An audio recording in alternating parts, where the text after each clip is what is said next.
All right, I think we should be good now. So let me know if you guys can hear me. Looks like we're having some issues this morning with some audio stuff.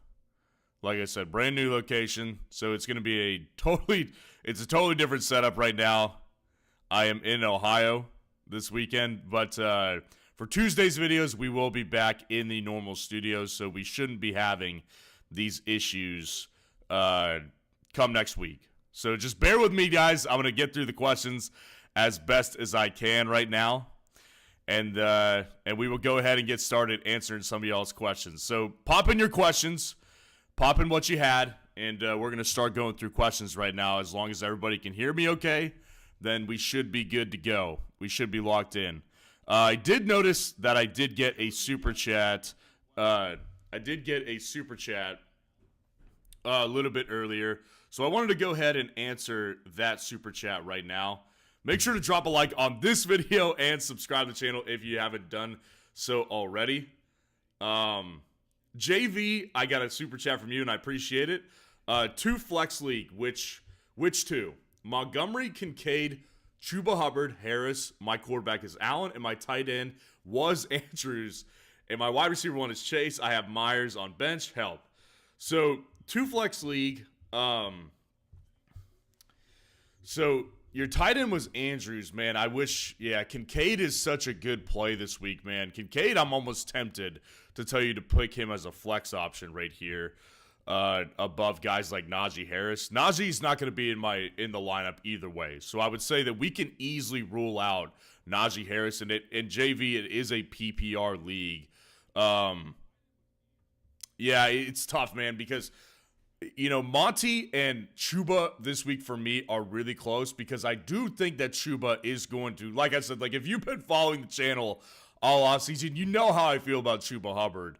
And so I do think that Chuba ultimately is going to be a really good play for a lot of this, especially the first month until we know when Jonathan Brooks is coming back. So this week against the Saints defense, I think he's going to be good. But when I stack him up against Dave Montgomery, I have to remember that we've seen it from Montgomery in this Detroit Lions offense. We haven't seen it with Chuba Hubbard yet and Dave Canales. I believe it can be there, but Montgomery is probably the higher upside play in this matchup against the Rams defense than Chuba is against the Saints defense. So I would say that Montgomery is going to be one of those guys that I pick.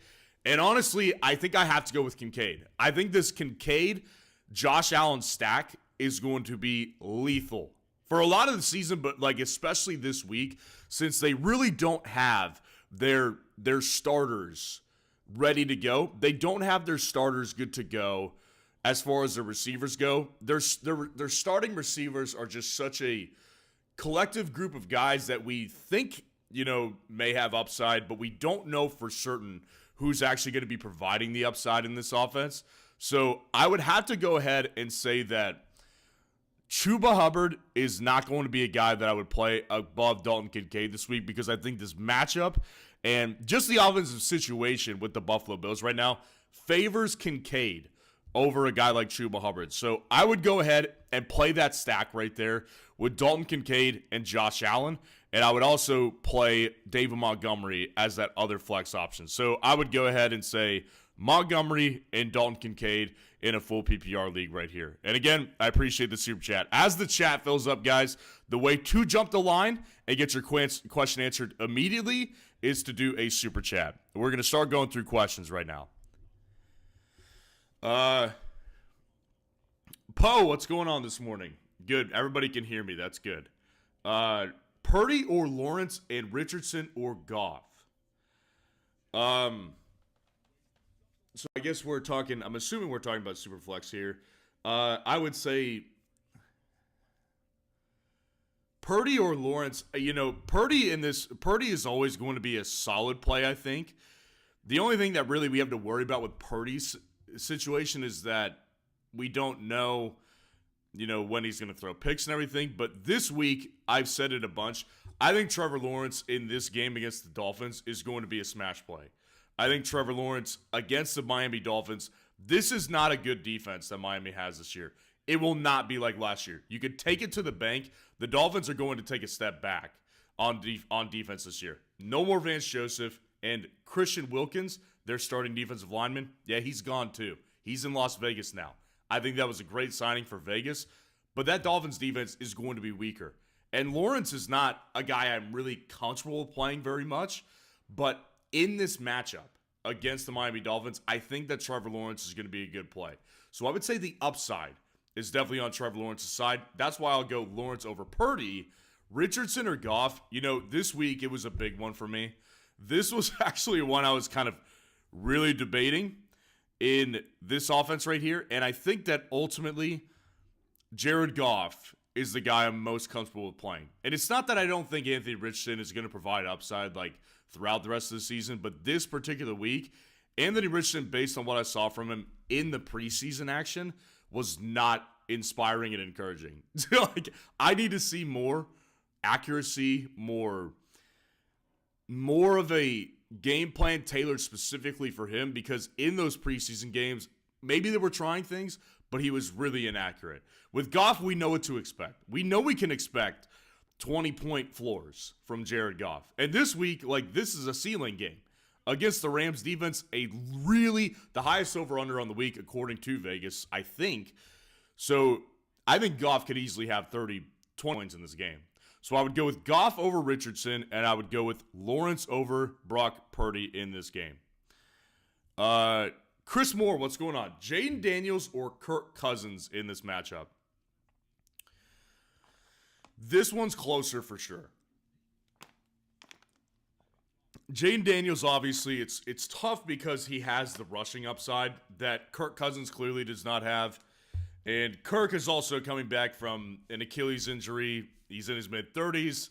I've not been shy about my distrust for Kirk Cousins this year in a new offense, in a honestly worse situation I think that we have to expect with the Atlanta Falcons than he had with Minnesota. Atlanta does not have an offense-first head coach, and their offensive coordinator is not as good as O'Connell is in Minnesota. So I have trouble with both these guys this week. Ultimately, I'm going to go ahead and say that Kirk Cousins is the guy that you want to go with this week, because I think that Jaden's going to struggle this week. I think Jaden will struggle this week against a pretty solid defense with the Tampa Bay Buccaneers.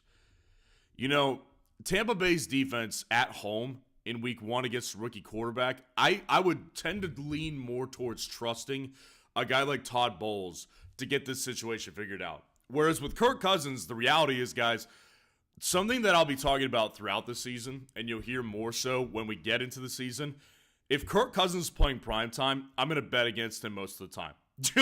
His record in primetime games just warrants lower expectations. The good news about Kirk is he's really good in the 1 o'clock window. So the 12 o'clock, 1 o'clock window, Kirk is really good. So I think that Kirk Cousins is ultimately the better play this week between him and Jaden Daniels. So that's exactly what I would do. Francisco Frias, what's going on, man? Chris Olave or ETN in the flex? It's an 8-man league. Yeah, ETN, I think this week is just too good to sit. I think this matchup against the Miami Dolphins is too high upside. Neither of these defenses are going to be able to stop the opposing offense. Now, I have more concerns with the Jags' offensive side of the ball in this game because, receivers are a mystery to me. Trevor Lawrence is a mystery to me. But, this is a really good opportunity for ETN because I think he could be getting a lot of reception work. This is a guy who is going to be running the ball, obviously, as their number one running back. Tank Bigsby may take away some short yardage opportunities this week, but until I see that, I'm not convinced of it. And I think that this week he's going to get a lot of reception work. I think that with the mysteries they have at wide receiver, he could easily see 5 catches this week for 50 yards or something like that. So that obviously adds a ton of PPR value if you're in a PPR league and even in half PPR as well. ETN, I think, is a really good play this week. So Olave, the matchup is good, but ultimately with Olave, you're counting on, you need the volume, obviously. and he's going to get the volume, but you really need to get also a touchdown scored in this game against the Carolina Panthers as well to outscore ETN, I think, because ETN is a massive ceiling play this week. So I would go ahead and say ETN over Olave this week. Either whether it's half PPR or full PPR, I really don't care. ETN's a better play. Burrito, what's going on? Should I start DK or DJ Moore? Definitely DJ Moore. DJ Moore is the clear wide receiver 1 in Chicago, and he is also taking on a defense that I will say, the problem with DJ Moore this week is L'Jarius Sneed. That is the problem this week. L'Jarius Sneed, newly acquired corner from the Kansas City Chiefs. I remember last year, there was a period of time there where he was locking down number 1 wide receivers for teams, and there was a period of time where we had to ask ourselves, is L'Jarius Sneed going to be a factor when we play wide receiver 1s in fantasy football? So it is a factor this week. With a new defense, with other issues on that defensive side of the ball right now, I'm like, DJ Moore is just shown himself to be too good. So with an upgraded quarterback with Caleb Williams, I believe that is still the better play than a guy who is with a worse off quarterback with Geno Smith. And I think a lot of people have been in the comments saying like you're way too low on Geno Smith. Maybe so. Maybe you'll see me look like the village idiot and come on here on Monday Night Live and tell you what I got right, what I got wrong, that I got Geno wrong. I'm sticking with my gut right now. I don't think Geno's a very good quarterback. And I also think that Jack Smith-Njigba is going to be plenty involved this week. And also, by the way, DK Metcalf is dealing with Pat Surtain this week. So there's issues on a lot of different fronts on this game for DK. That's why I would go with DJ Moore. Angel Coronado, what's going on? I appreciate the super chat. 12 team, 2 running back, 2 wide receiver, 2 flex. Half PPR, wide receivers are Lamb, Kupp, Neighbors, McLaurin, McConkey, Coleman, Leggett. Running backs are Achane, Zamir White, Tyjae Spears, McLaughlin. Quarterbacks, Daniels and Levis. Flex 2 PPR. We have 7 IDP spots too. Keep killing it. I appreciate it. Love IDP fantasy football too, by the way. Starting to dip our toes in the IDP world as well. So I've been playing IDP for years, but as far as putting the content on YouTube, we're trying that out right now to see how much you guys appreciate the IDP content. 12 team, 2 running back, 2 wide receiver, 2 flex. So obviously you're gonna play Lamb. I would say you got to play Cooper Kupp. Achane, you definitely play Achane. And out of those running backs, I would say I'm most comfortable with Zamir White between him and Spears. Flex 2 wide receivers. I would say obviously you're playing CeeDee Lamb, you're gonna play Cooper Kupp.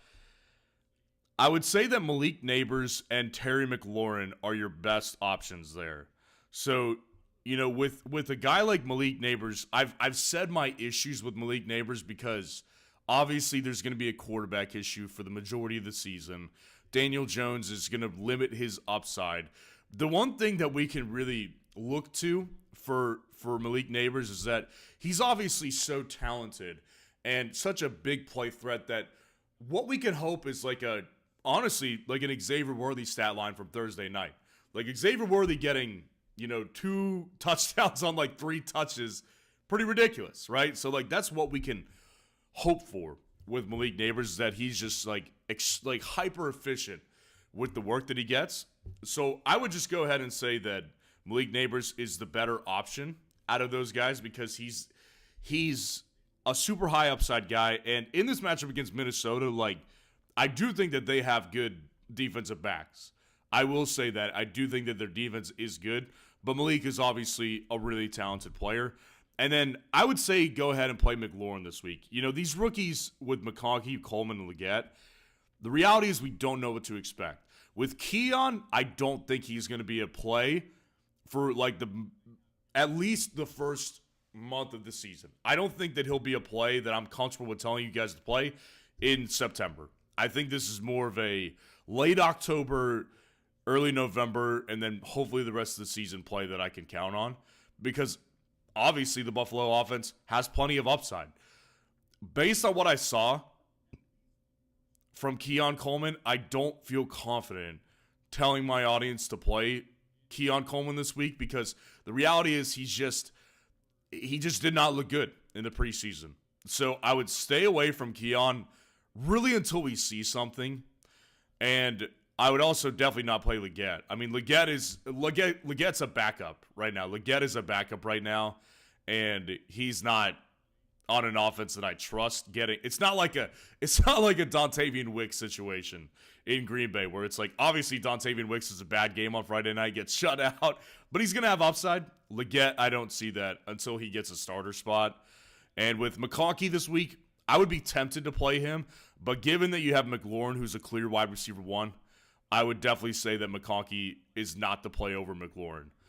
So I would go ahead and say the 2 flexes you should play at wide receiver are Neighbors and McLaurin this week. And again, Angel, I appreciate the super chat. The chat is filling up, guys, and I'm going through as many as possible. But the reality is the best way to jump the line is to go down there and throw a super chat my direction. That is how you jump the line and get your question answered right away. And make sure to go down there, drop a like on the video, and subscribe to the channel if you haven't done so already to show your support. And guys, if you do want to take advantage, Dak Prescott's got a free line right now. So Dak Prescott getting more than half a yard is live on Underdog right now. You can use that link in the description below to go ahead, sign up for Underdog, deposit $10. They'll match your first deposit 50% up to $1,000 bonus cash, and you'll be able to take advantage of that line right there. So let's see what else we've got. Bike Walkers, MTB, what's going on? Full PPR, Brock Bowers or Taysom Hill at tight end. Brock is obviously I'm just not comfortable. Like this week, I'm just not comfortable with Brock Bowers. This is a situation with Brock Bowers, to me personally, where I want to see more of it first. Like, I've said it all offseason. I'm comfortable having with Brock Bowers as my tight end too. And there's no situation where I would take him as my tight end too, ironically. I only have like maybe 3 shares of Brock Bowers out of like 100 leagues this year. So it shows you like the confidence I have in him.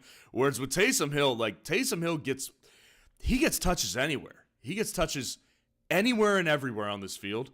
So with Taysom Hill, it's a fundamental belief that he's going to be more involved in this offense than Brock Bowers is in week 1.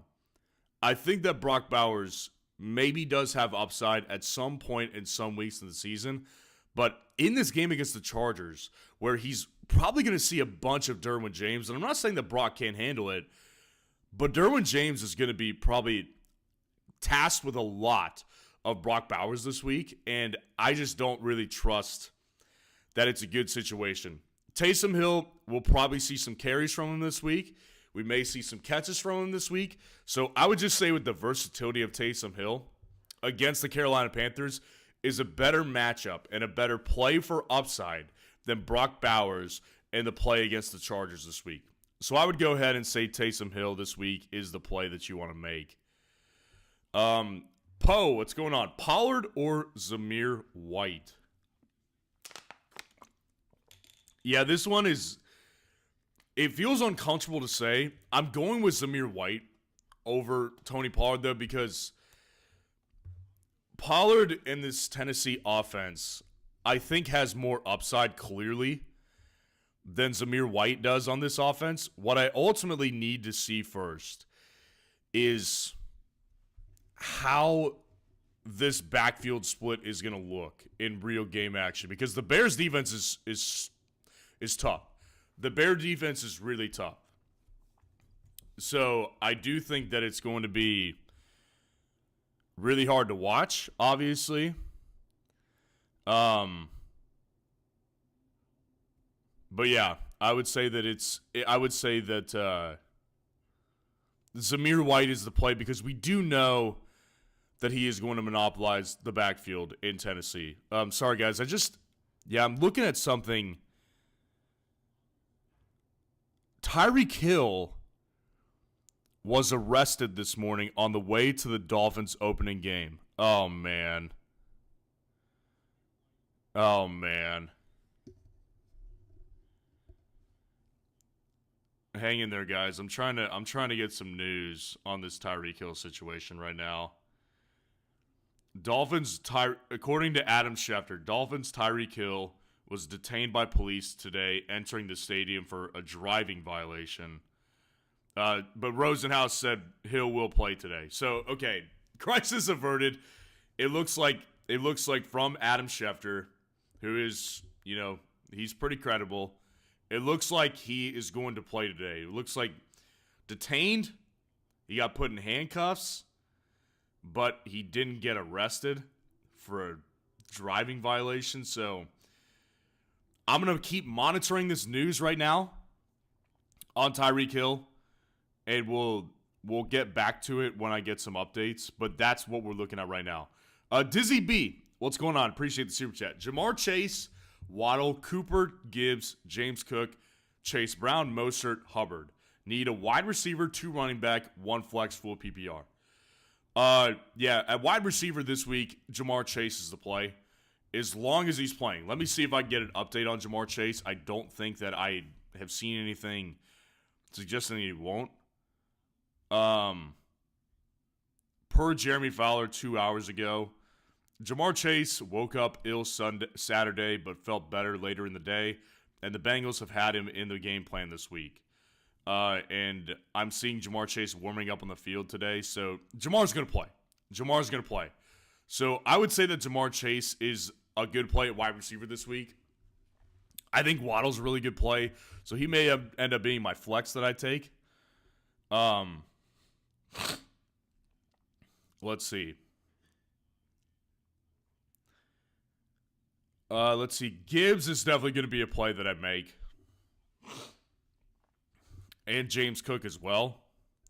So Gibbs and James Cook are my 2 running backs here. I think the upside with both those guys is stupid high this week in their matchups respectively, and with James Cook's ability to, play in this. I mean, James Cook is going to be taking on a great matchup here. I'm getting Tyreek updates like crazy right now. But James Cook, obviously, and Jahmyr Gibbs are both great running back starts this week. Your flex between Waddle and Mostert is tough. Everything I'm seeing, like I said, I'm seeing that Tyreek is going to play, which ultimately doesn't affect Jalen Waddle too much because he's a good play either way. But I would say that Mostert has so much upside too. I'll go ahead and play Jalen Waddle this week. I'm going to go with my gut. I think Jalen Waddle is a really good play this week. Like I said, the matchup against the Jags, I think, is just so elite. There's so much upside in this matchup against the Jacksonville Jaguars. So I would go ahead and play Chase at wide receiver. I would play Gibbs and Cook at your running back.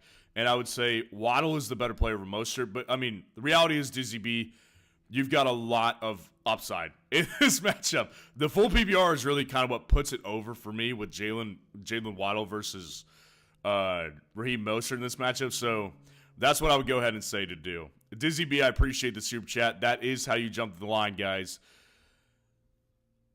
Let's see if I can get a Tyreek Hill update really quick before I answer another question. I'm seeing conflicting reports. I'm seeing he was arrested from people.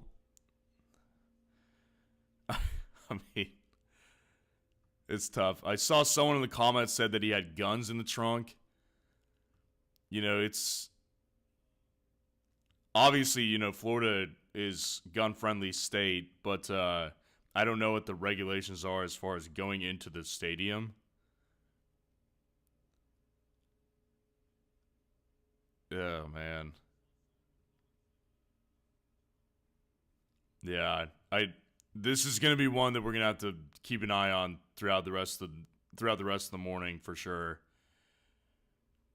We'll keep an eye on this one and see what it looks like, but right now it looks too unclear to tell. Obviously, if Tyreek doesn't go, I've got a lot of lineups I need to change myself. I've got Tyreek in a lot of leagues this year.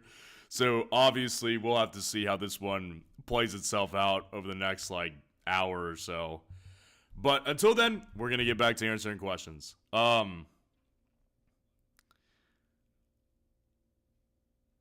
Let's see what else we got. Black Mamba McGee, what's going on? Marvin Harrison Jr. or Ramondre in the flex. Standard scoring league. Yeah, standard changes a lot. It really does change a lot of things. And it usually, as many of you know, standard leagues definitely favor running backs.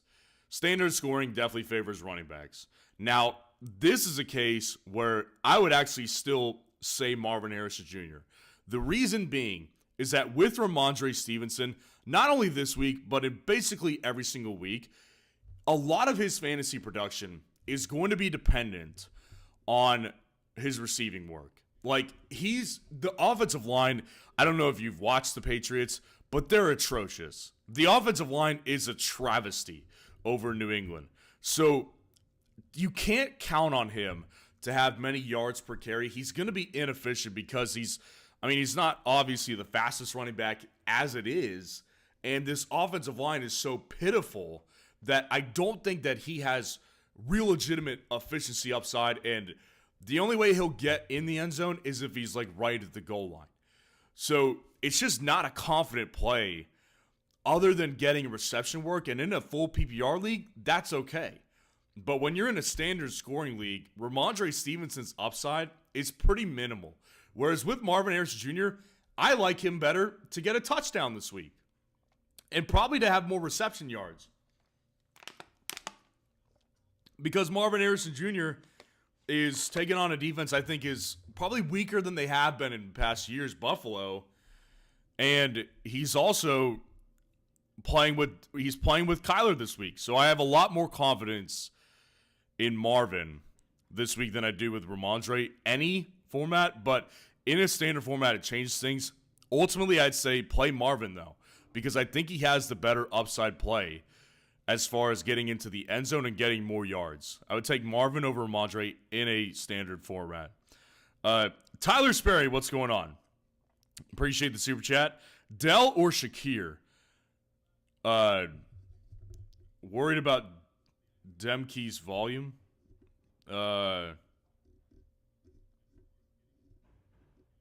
Not sure who Demke is, but Dell or Shakir. So, Tank Dell this week, obviously is I have not been shy. I'm a little bit worried about Tank Dell this week because he ultimately does have just a shortage on how often he was in the game in the preseason. I get it. It's preseason. That's all we have to go off of right now. Tank Dell, the reality is that they do have two highly paid wide receivers there, and Tank Dell is still coming off an injury. I don't think that he should be affected really in a big way as far as I can see. I think that ultimately Khalil Shakir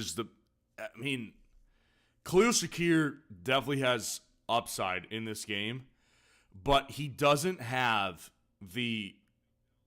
there's just no guarantee in this offense. There's no guarantee in this wide receiver room what we're going to see. I would bet we're going to see an emphasis on getting Keon Coleman the ball. I would bet we're going to see plenty of gadget, slot, shorter routes for Khalil Shakir. But with Tank Dell, when he's in the game, he's extremely efficient. So I would have to say that Tank Dell is going to be the guy that I'm more comfortable this week.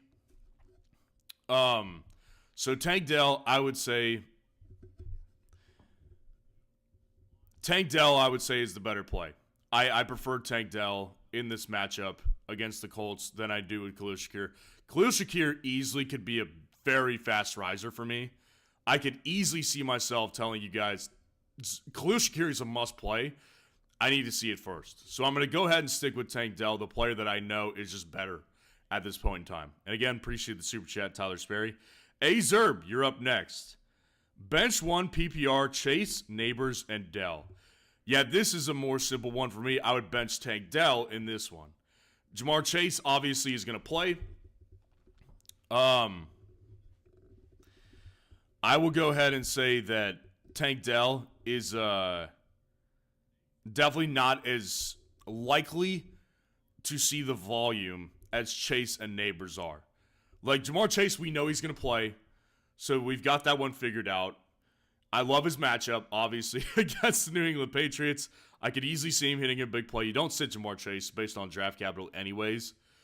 Malik Neighbors, I think that this week you could play him a lot of weeks, but this week especially. So I do think that that Malik Neighbors is the play over Tank Dell. So I would go ahead and say Jamar Chase and Malik Neighbors over Tank Dell, and I would sit Tank Dell. And again, I appreciate the super chat, A Zerb. Tyler Sperry, yeah, sorry, Dell or Shakir due to volume. Yeah, I would say I would rather play Tank Dell.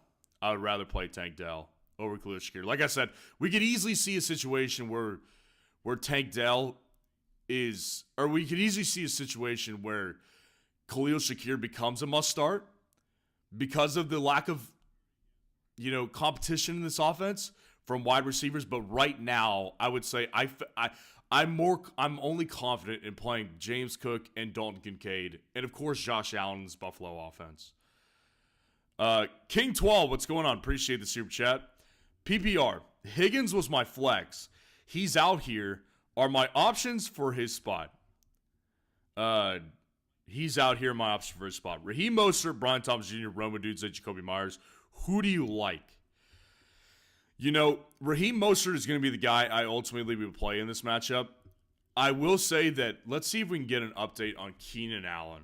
If we can get a word on what he's looking like close to game time.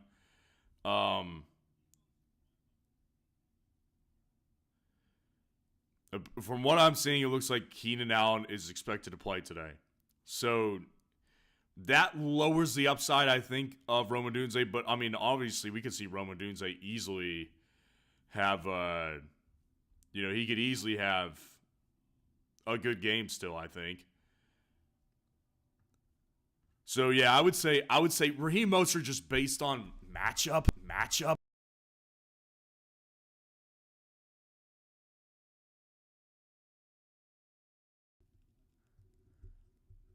All right, just want to make sure that we're back on. We're having issues over here in Ohio right now. I do think that Raheem Mostert just in this matchup versus the Jacksonville Jaguars is a great play. I think Raheem Mostert is definitely the play that I would play over. With Brian Thomas Jr., we just need to see him more. We need to see him more with Brian Thomas Jr. And Rome, if Keenan plays, not as much upside. So I would say you go ahead and you play Raheem Mostert over those guys. And again, I appreciate the super chat. Juan Vargas, I appreciate the super chat. Let me see if I can get a Tyreek update really quick. Per Adam Schefter, now he's saying video of Tyreek Hill's arrest today. So he's calling it an arrest. He got into a verbal altercation with police after he was pulled over. He was cited and released, according to Jeff Darlington. Officer chose to place Hill in handcuffs. He was cited and released after the situation was de-escalated.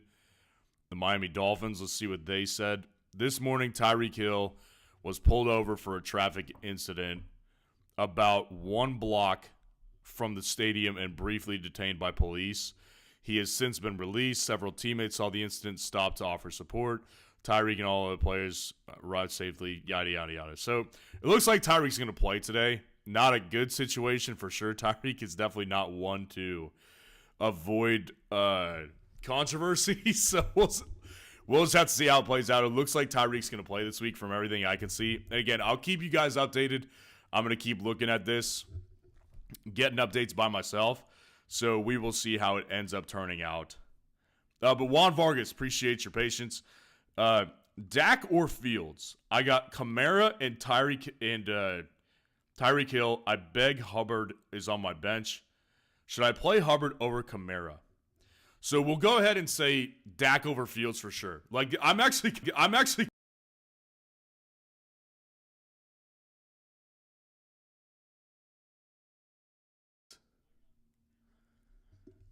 making sure that we could still hear it. I'm actually surprised I haven't seen more Dak, or I'm sorry, I'm actually surprised I haven't seen more Fields related questions this week. Kind of goes to show that not a lot of people have confidence in Justin Fields. So it looks like, yeah, Fields looks like to be the starter this week, guys. But Dak is going to be the play. I mean, Fields, if anything, Justin Fields is like a bottom tier option. I mean, people need to understand this about Justin Fields. This offense is going to be horrible in Pittsburgh. It doesn't matter whether it's Fields or whether it's Russ. This offensive line is atrocious. Their playmakers are all reliant on basically George Pickens. Justin Fields did not look particularly good in the preseason. He looked out of sorts on this offense. So I would rather play the proven guy, Dak Prescott, easily. And this is not a game for Dak, I don't think. Like, I don't think this is a great game for him. I would still take him over Justin Fields. I would play Dak over Justin. And should you play Hubbard over Kamara? No, I wouldn't do that. Kamara, honestly, like, unless you're in like a standard league, I could see playing Hubbard over Kamara. But if you're in a full PPR, half PPR league, Kamara's upside is just too high in that type of situation. And he's got the better matchup. Like, Panthers defense, obviously they know the Saints game. They'll be prepared for the Saints because it is a divisional matchup. But the reality with this situation is that Chuba Hubbard, we don't know what to expect yet. I believe in the guy. I believe in the fit with Dave Canales, but the reality is I don't know exactly what to expect yet. With Kamara, you know what to expect. Like, Kamara is going to be inefficient on the ground. He'd be lucky to get a rushing touchdown, and he's going to get tons of reception work. So, yeah, I think that Kamara is definitely the better play. Kamara is definitely the better play over Chuba Hubbard. And again, I appreciate the super chat.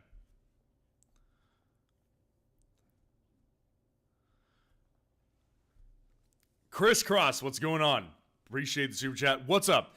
PPR, RB2, Javonte, or Jerome Ford? Yeah, Jerome Ford is probably my favorite play this week because we just kind of know what to expect. Again, what's important to remember, guys, is that week one is so hard to predict that with Javonte Williams, I ultimately think he's the better player with better upside. I really do think that. I do think he has more upside in the long term throughout this season, but we're going to have to see it first. Like, with Javonte Williams, I don't rule out the possibility that he is going to get usurped quite a decent amount of reception work and maybe even carry volume from Jaleel McLaughlin. So Jerome Ford, we kind of know he's monopolizing his backfield, and the Cowboys matchup this week is not as hard as people think. Like, just based on defense as a whole, like, everybody knows Dallas has a good defense. The reality is they're not all fully healthy. Deron Bland of the secondary out for the first 4 weeks at least, and their linebackers have a ton of injuries right now as well. So he's going to have better opportunities behind a better offensive line. And Javonte, like I said, I just need to see it first. So I would rather play Jerome Ford this week over Javonte. Again, appreciate the super chat. Juan Vargas, Prescott, I chose him over Fields.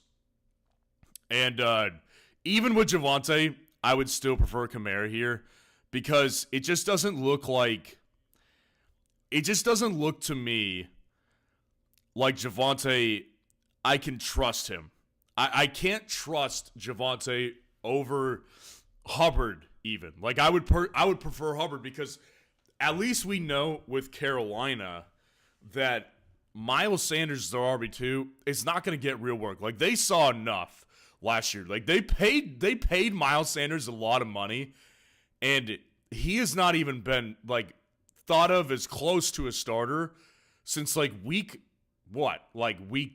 6 last year? I mean, like, they just, like, we're done. We're done here. So, Hubbard, I know I can count on, at the very least, a really stable workload. Javonte this week, we can't count on that. Again, I think Javonte has long-term upside ability. I think Javonte is a long-term upside play. Definitely don't drop him. Definitely would hold on to him. I wouldn't sell him personally because he's a volatile player right now. But this week, Kamara is the best play between him and Chuba Hubbard. Javonte and Chuba just don't have the matchup upside, and they don't have the guaranteed reception work, I would say, that Kamara does. So I would say Alvin Kamara over Hubbard and Javonte Williams. So Kamara and Dak Prescott. And again, I appreciate the super chat. That is how you jump the line right now, guys. Let's see if we can get just real quick Tyreek Hill update.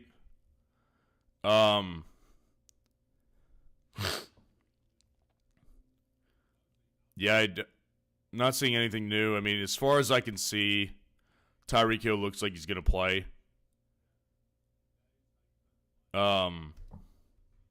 Yeah, I mean, everything I could see, it looks like Tyreek Hill is going to play. That's the only thing. That's the only thing that I'm looking for is, like, the situation is the situation. As long as he gets to play today, that's what matters for fantasy football purposes. This is not a morality channel. We're not discussing the morals of the case. We don't know much. So all I really want to know is if he's playing today, and it looks to be that he is playing today. So feel free to talk about it in the chat, but, you know, that's probably all I'm going to mention is what his game status is going to be.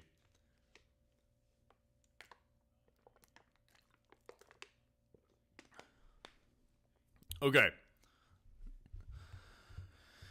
So we're going to start back up at the top. I try to answer as many, but you guys can see how full it is.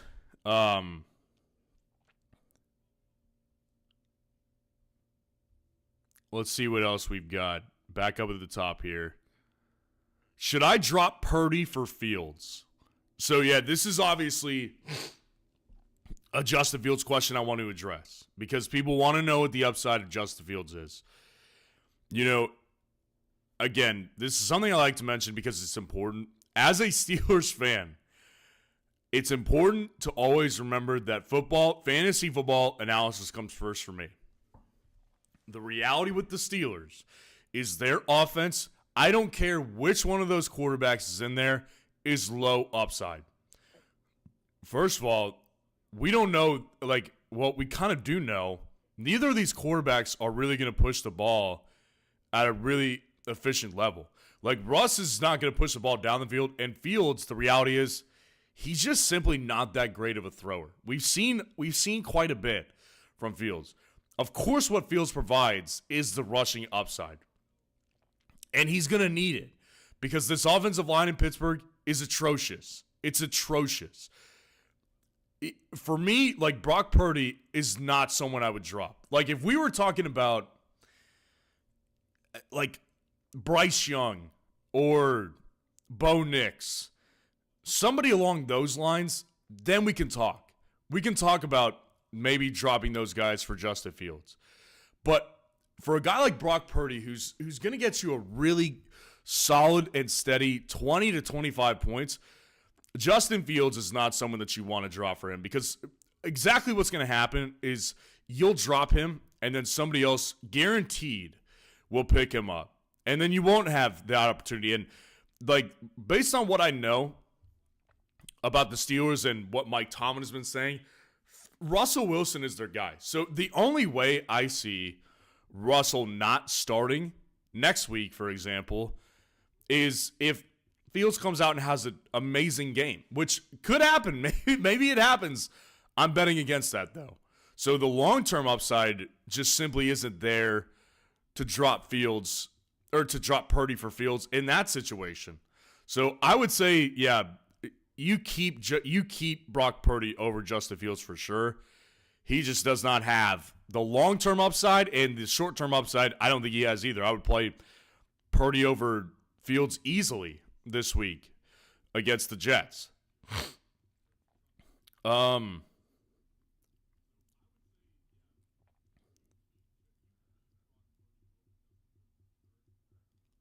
Let's see what else we got. Jessica Lauren, what's going on?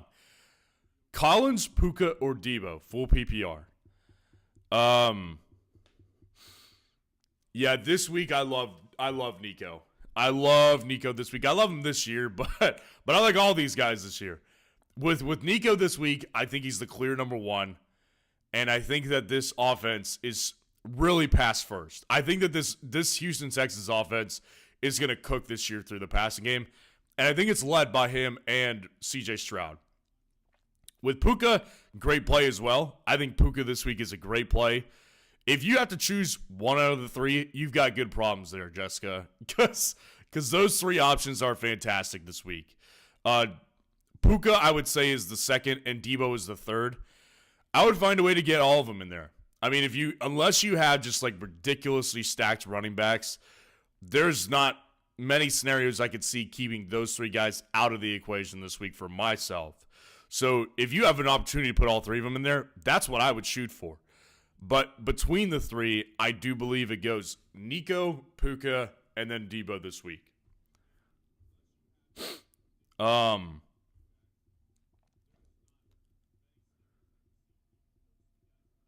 Steven Saylor, with Higgins and maybe Chase out, who can I replace him in 1 out of 2 lineup? Palmer, Brian Thomas, Isavis, the Bengals the third wide receiver.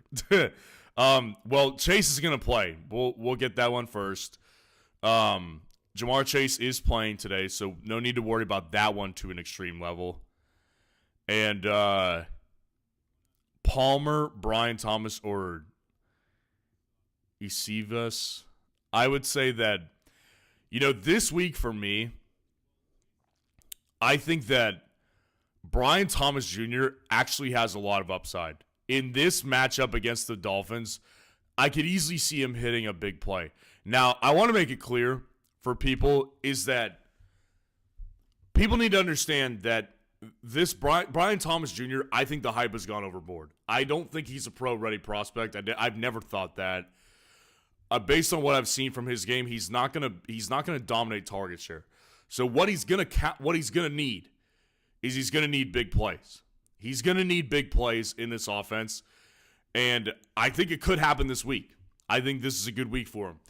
The reason I would say him over Josh Palmer is because with Josh Palmer, we've seen it just over the years. Like, he's had several opportunities to show that he can be a number one. I mean, that's the thing is, like, we've seen over the years, 2 years straight, opportunities with both Keenan and Mike Williams out, and he's just never taken advantage of it. So I just don't have a lot of faith in Palmer. While I do think he's, like, worthy to be on a roster, I would rather play the higher upside guy in a really high upside matchup this week. So I would go ahead and say that I would play Brian Thomas Jr. over Josh Palmer this week. And guys, make sure to go down there, drop a like on the video, and subscribe to the channel to show your support. If you guys love doing these Sunday live streams on freaking game day. I can't wait. I'm so happy we're back here at this point. And guys, the chat is really filling up. So the way to jump the line is to do a super chat to get your question answered immediately.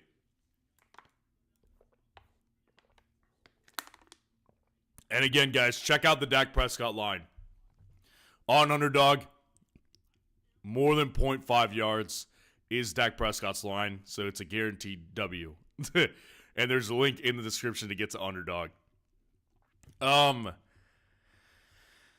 Okay, so Joe Felon says flex one full PPR. Thomas, Palmer, or Jack Smith-Njigba. Yeah, this week I would say Jack Smith-Njigba. I think that with Jackson Smith-Njigba, he's got the not only the opportunity to be more involved than those two guys, but he's just got this. He's just a player I trust more. So I think that with those three guys, like I said, with Brian Thomas Jr., you're counting on the big play to come in this game. And I do think it's very likely that it could come in this game. In this type of matchup versus the Dolphins, Palmer volume, I think, will be there. But I don't love the upside of that player at all. Jackson Smith-Njigba, I think volume is there. And in this Ryan Grubb offense, I think he's more important than he ever has been. He's going to be more important than we saw last year. In the matchup against the Broncos, what I like about it for Jackson Smith-Njigba in particular is that DK Metcalf is going to draw Pat Surtain for most of the time. Like, Pat Surtain is going to be covering DK Metcalf, and he's going to be following him in all likelihood. That's going to leave Njigba open for a lot of opportunities, whether it's in the slot or whether it's on the outside. So Jackson Smith-Njigba this week actually is not a bad play. Like, he's not actually very far outside of my top 30 wide receiver rankings this week. So I would say that Jackson Smith-Njigba over those other guys is the preferred play that I would do. One, no, only Sebi.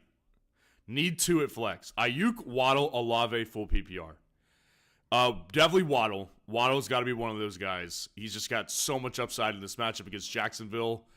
And between Ayuk and Olave, I would go Olave here just because of target opportunity. Reality with Ayuk is that it looks like it's better now. Like, obviously, dude got paid, so it's like you should be happy. But the other reality that I struggle with Ayuk right now is that Brandon Ayuk looks to be just it. Like, the matchup obviously is tough, and the matchup is tough. So it's like, you know, can you come back like you did last year, coming off basically very limited practice time? Like, you barely practice with the team all offseason. I'm not saying that, like, he particularly needs it. Obviously, he knows the system and everything. But Olave, we know, is guaranteed volume. And this matchup is good. So I would say Waddle and Olave are my two favorite guys. Just got an alert. Dak Prescott signed a big extension with the Dallas Cowboys. He's now the highest paid player in NFL history. Let's see what the official numbers were on Dak Prescott. It's a deadline deal. Dak Prescott signed 4-year, $240 million extension. 4 years, $240 million, 231 guaranteed. Wow.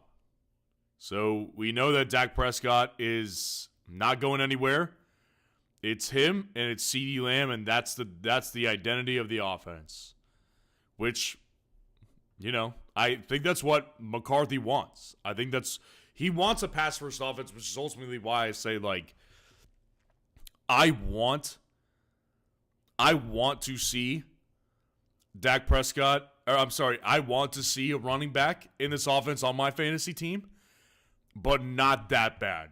Like, Rico Dowdle for his costs right now, I think is great, but the reality with this team is they're going to be pass first. That's their reality. So Dak Prescott gets thrown the big contract. Obviously, that's great for him. And yeah, Brandon Rhodes, appreciate the super chat, and I love this one. Finally, NFL Sundays are back. Chili is on. Beer is cold. Have a great day. Brandon gets the comment of the day because he said exactly what we're all feeling today. I can't wait. It's NFL Sunday, guys. I'm so happy to be here. I cannot wait to watch actual games today. And I'm in Ohio, completely different background, obviously, in a hotel room. Getting this live stream taken care of because we don't stop wherever we are. We will be back in Texas in the normal studio for the Tuesday videos. But in tomorrow's videos, you will see this background because I am leaving tomorrow. And I obviously can't wait for today. Up in Ohio for a wedding here, so going to watch some football with the family today. And just cannot wait and glad to see you guys in here. And appreciate the super chat. Make sure to go down there, drop a like on the video, and subscribe to the channel if you haven't already, guys. It's a big, big week. So, for those of you who don't know, we're going from top to bottom with questions unless we get a super chat, which the super chat jumps the line. It's a very full chat right now.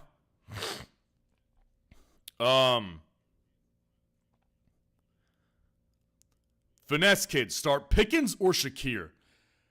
This is closer for me. Pickens with Fields this week. I didn't see it at all during the offseason. I have no idea what to expect. Like I was saying at the top of the live stream, you know, the thing with Pickens is that he's a big play guy. Like, Pickens is a great big play guy. He can definitely get you massive spike games, but the reality is the reason why is because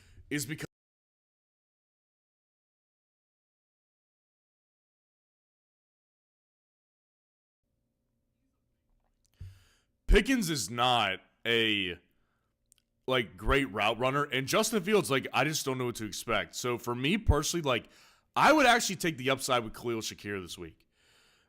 Precision Building, what's going on? Appreciate the super chat. Ford or Mostert? Yeah, I would say that Mostert has so much upside in this matchup, man. Ford, I like him this week a lot more than others do, I think, because I don't think his Dallas matchup is as bad as people think. But at the same time, with Mostert, you just cannot ignore this matchup upside that he has. This matchup upside is through the roof versus the Jacksonville Jaguars. I love this Miami Dolphins versus Jacksonville game.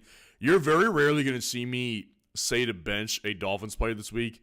So, yeah, this week I would go Mostert over Jerome Ford. And again, appreciate the super chat. Getting back up towards the top here.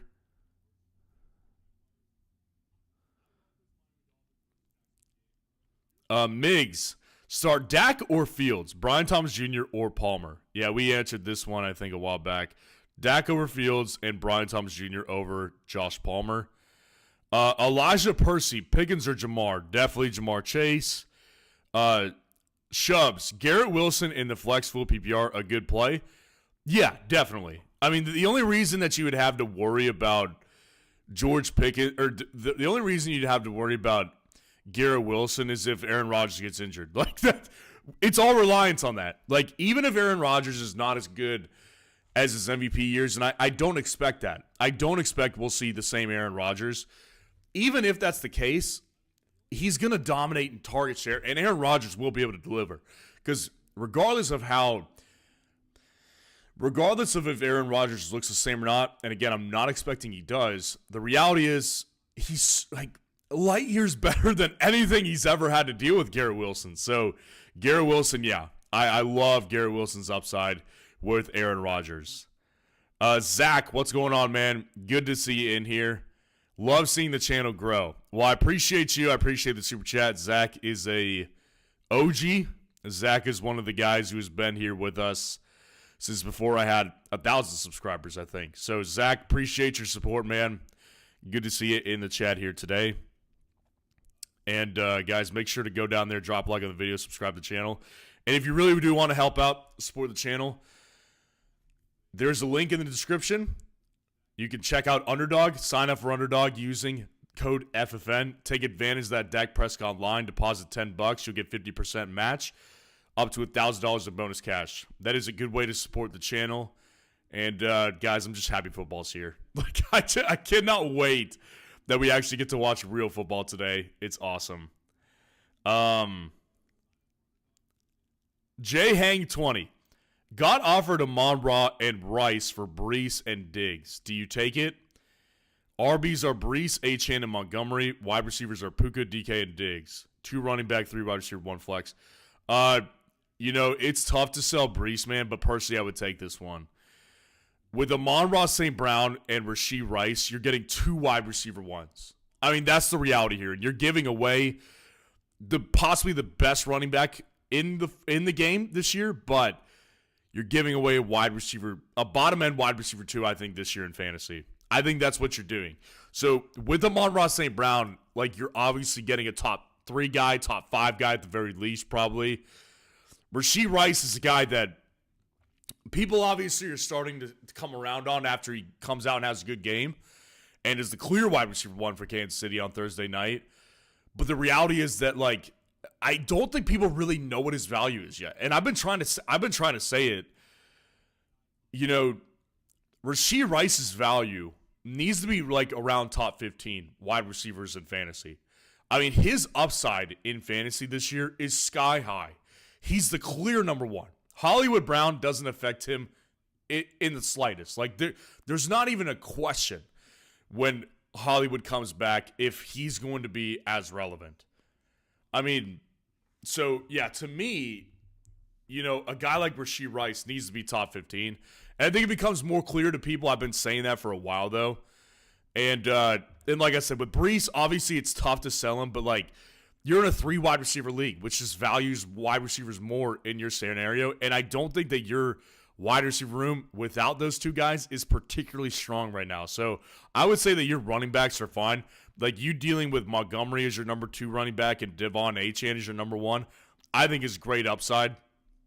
I would go ahead, capitalize on that RB heavy strategy that you took in the draft, and go ahead and take I would go ahead and take that Amon-Ra and Rashee Rice trade value because I think it's excellent. Mark and Soul, Zeke or Iosivas flex, half PPR. Zeke for sure. I don't like. For those of you who don't know, Iosivas is the Bengals wide receiver 3. So today he's going to be the wide receiver 2 without T. Higgins. Ugh. T. Higgins already off to a great start to start the year. Just terrific. With Zeke this week, I think he has actual pass-catching upside. And I especially think, like, with the Cowboys this week, they will be in a tough game. Like, this is not going to be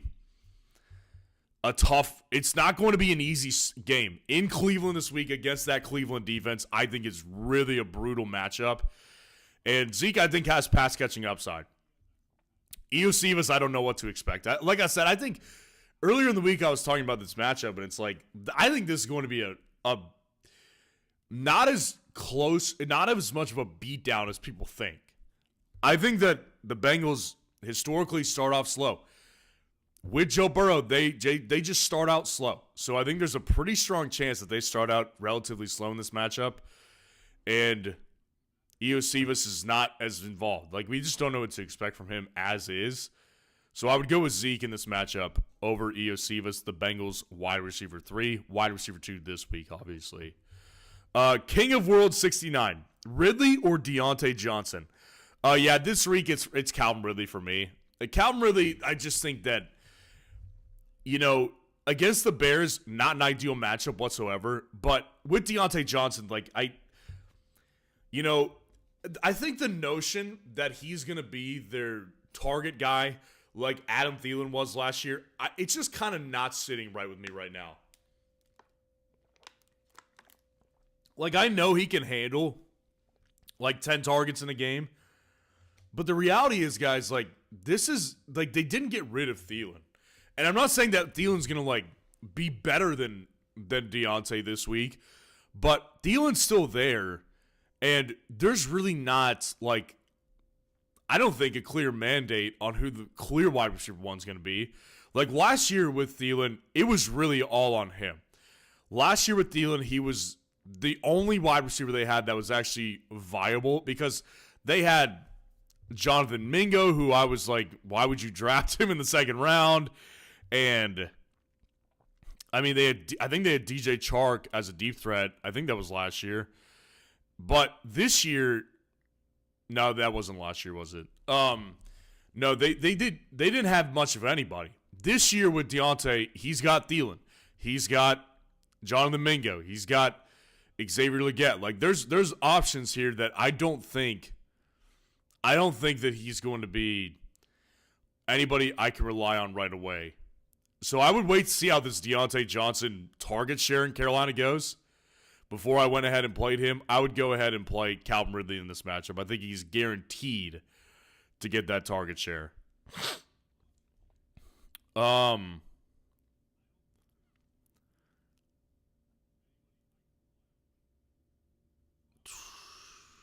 Let's see what else we've got. TMG 007. It's a toss-up to start Chase this week.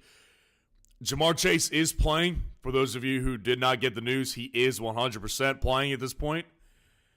Your other wide receivers are DJ Moore, Godwin, and Deontay. Yeah, for me, it's like you definitely play Chase, and I would definitely play DJ Moore as well. And if you wanted to flex out of those guys, I would definitely flex Stephon Diggs as well.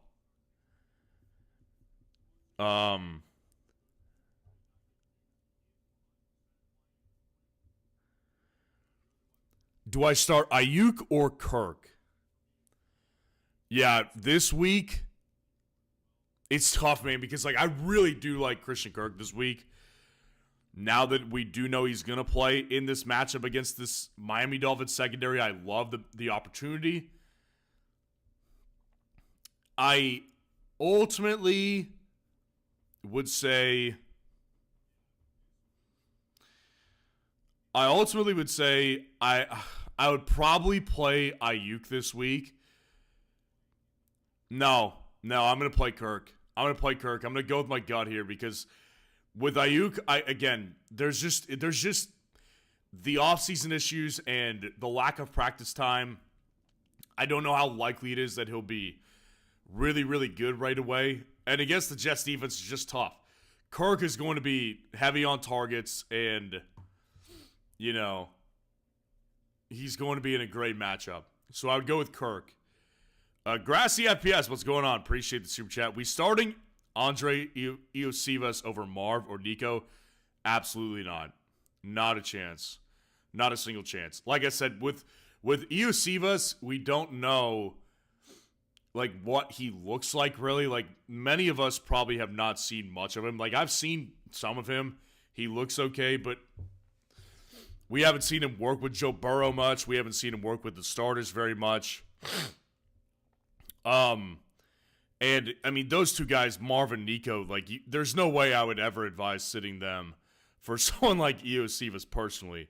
Marv, I think he's in a great matchup this week.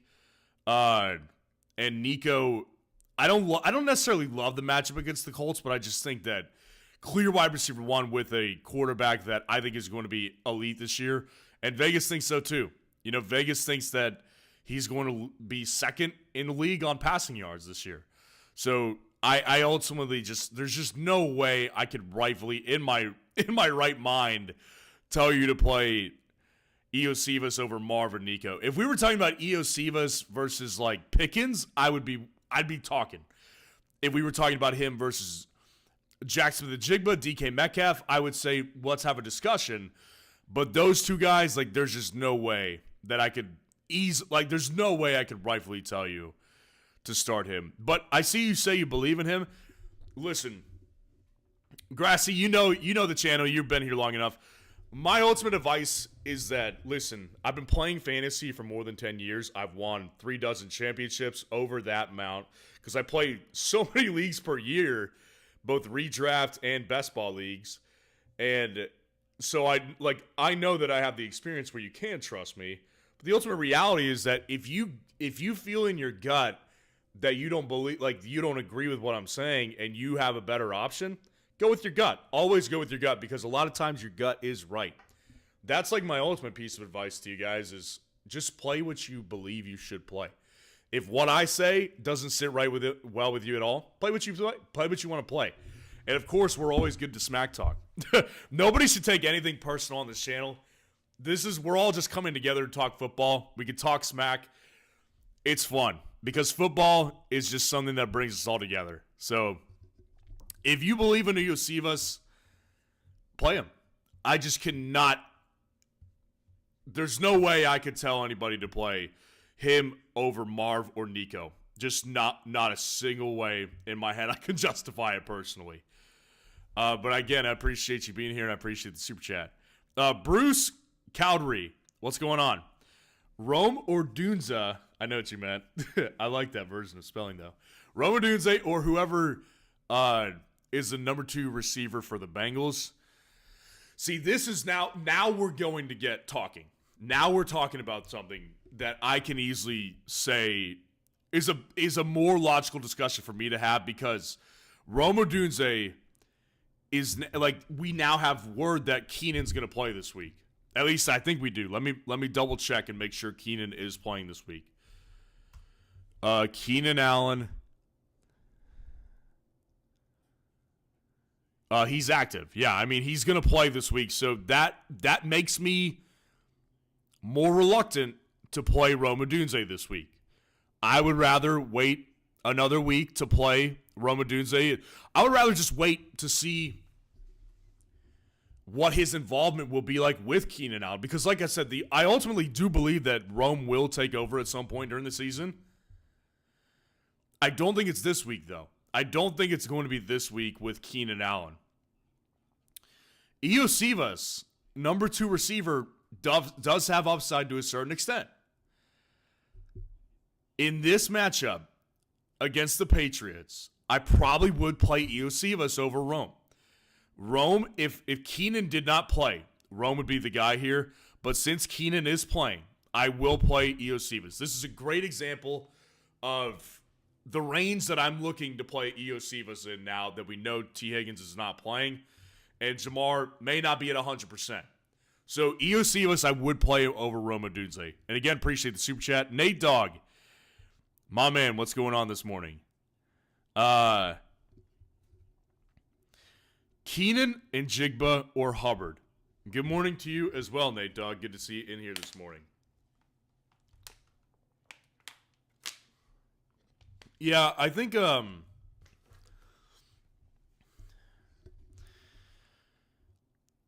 Keenan, I would have said, is going to be the guy I want to go with a couple days ago. But now that, he was questionable to play for a lot of the week. We don't know how he's going to look in a brand new offense. We don't even know if he's fully healthy. He probably isn't. Like, how does he look?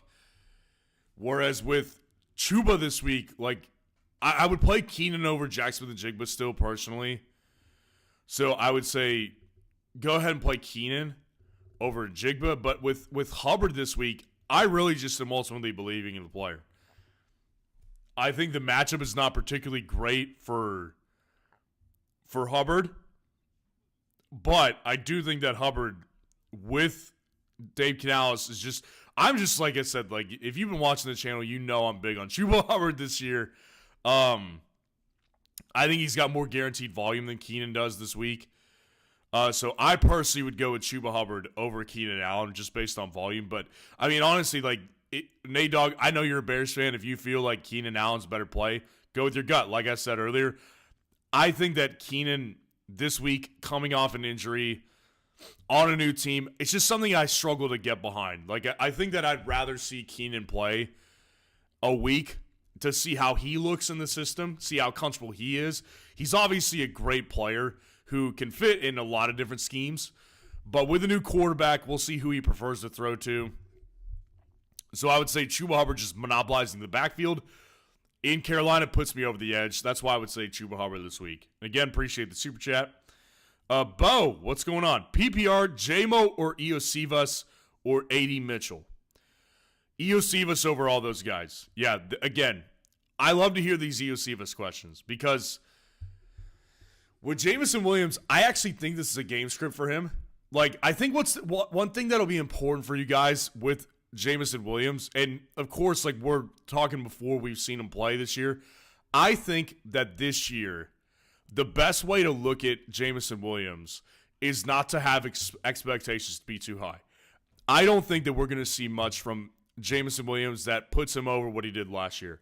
The reality with Jameson Williams is that he really is their deep threat. And that's how Detroit wants to use him. They want to use him to put him over the top and give the defensive coordinators fear that he goes over the top and makes a play. So it opens up the middle of the field for a guy like Amon-Ra St. Brown or Sam Laporta.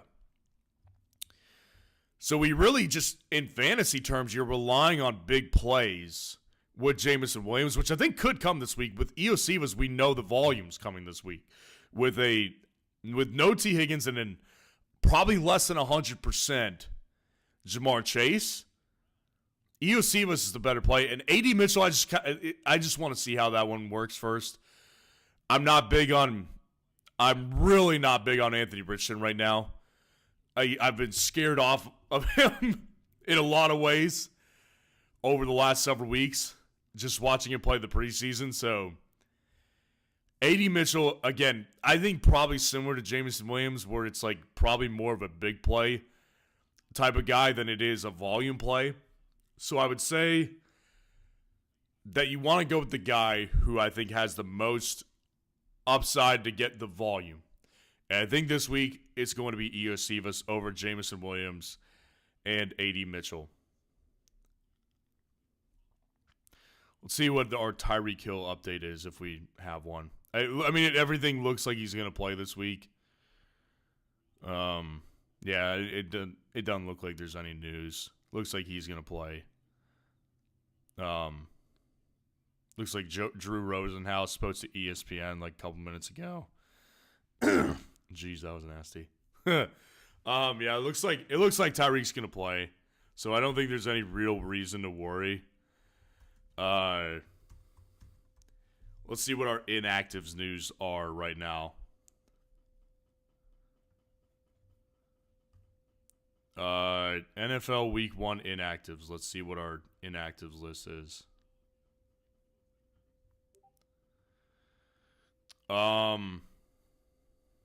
Anything that stands out, I will tell you guys. Right now, nothing looks like too crazy. T is obviously out. He's not active today, to the surprise of nobody.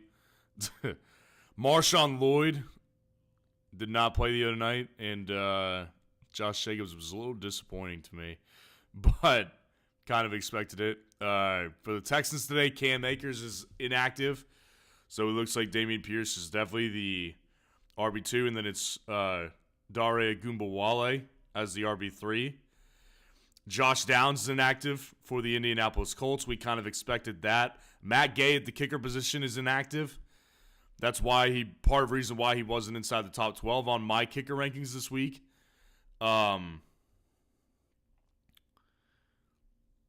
Jalen Wright is inactive for the Vikings or for the Dolphins this week. Unfortunate for sure. I definitely want to see an active Jalen Wright. And Russell Wilson is inactive for the Pittsburgh Steelers. So, looks official. Looks like we will definitely see Justin Fields this week. Yeah. That's what our news is right now. But let's get some more questions going. We're going to start back up at the top here. And then the way to jump the line is to do a super chat, guys. That's how you get your question answered immediately. You can see how full the chat is.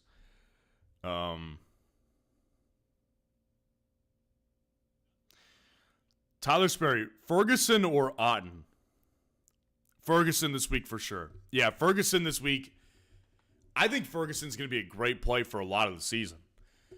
Jake Ferguson, I did a study this offseason about, finding the next breakout tight end who's kind of a late round guy. Ferguson fits it to a T, man. And he is their number 2 weapon. Like, I'm not being sarcastic when I say the number 2 weapon. Like, it's obviously CeeDee Lamb, and then, you have Rico Dowdle and Zeke. But your best number 2 weapon really is Jake Ferguson because they're pass-first offense, like I've been saying. And Ferguson is going to be such a steady hand for Dak, who loves to throw to a tight end. So, I would say that Ferguson, most of the time, I'm going to tell you guys to start him. Like, he's honestly, I think, got a good chance to go into the, second tier of tight ends. We'll have to see it first for me to feel really confident, but I do like Jake Ferguson's upside this week and for most weeks. Nicholas View, Deontay or Brian Thomas Jr.? Yeah, that's where I would say I would go with Deontay probably. Deontay probably gets just a pretty healthy amount of volume. I would say that's probably the reality. So with Brian Thomas Jr., I'm playing him over guys like Josh Palmer, who I don't think is going to get like 10 targets in this game. I would expect Deontay to have more targets than Josh Palmer today. So that's why I would play him. Like, Brian Thomas Jr. is definitely a good dart throw, especially like if you want to draft him in a best ball league, which again, you could do that using that code FFN and using that link in the description. But Brian Thomas Jr. ultimately I do think is more of a best ball play and more of like if you really want to get like a big upside play going. That's what I would say. Okay, guys, we are going to go to the top of this next hour here. We are going to go until noon Eastern time. So we're going to answer as many questions. We're going to rapid fire as many questions as we can over the next minute or two. Let's see what else we've got. Dell, Devontae, Mostert, Purdy start 2, 1 flex, 1 super flex. I would say start Purdy because I do think he has more upside. And I would also say start Raheem Mostert because I love the upside in this matchup. Start Deebo Samuel or Raheem Mostert in the flex. I would say start Raheem Mostert because I just love the matchup here.